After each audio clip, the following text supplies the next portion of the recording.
Start. Sir, the Essential Commodities Act was passed 5 years ago, and when the minister yesterday came with an amending bill, we expected that he would give us a brief report on the working of this measure for the last few years. But unfortunately, we are kept in the dark in regard to the exact working of the act and the nature of the difficulties the minister is facing.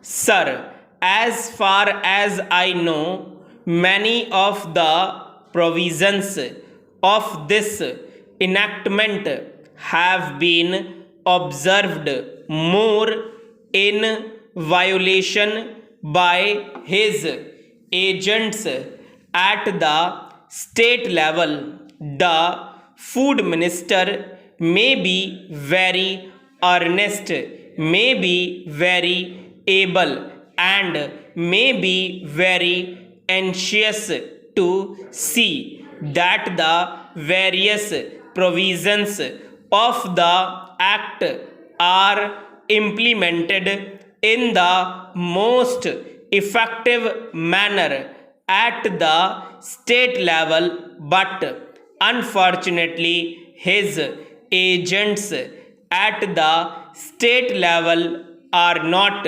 equally enthusiastic or equally anxious to observe the provisions of this enactment. The most important objectives of this enactment are to control the supply and distribution of commodities and to maintain a stable price level. In regard to both these aspects, I am afraid that the government has failed to realize the objectives in view.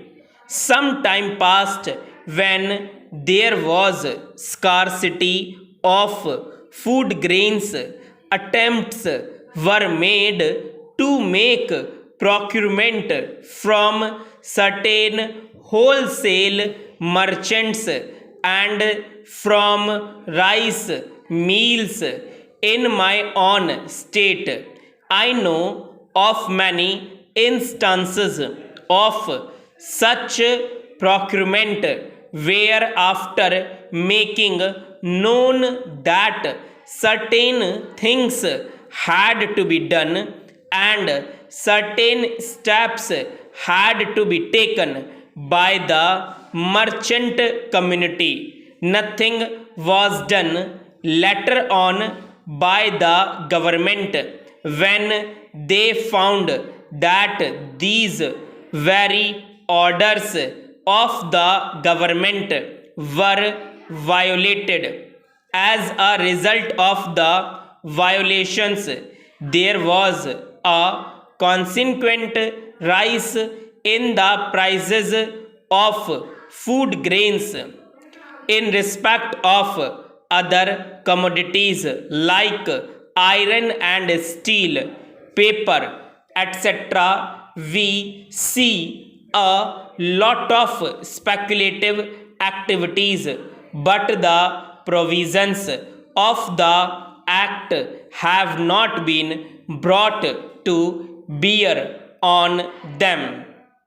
Perhaps no case of prosecution was launched against those people who contravened the various provisions of the act.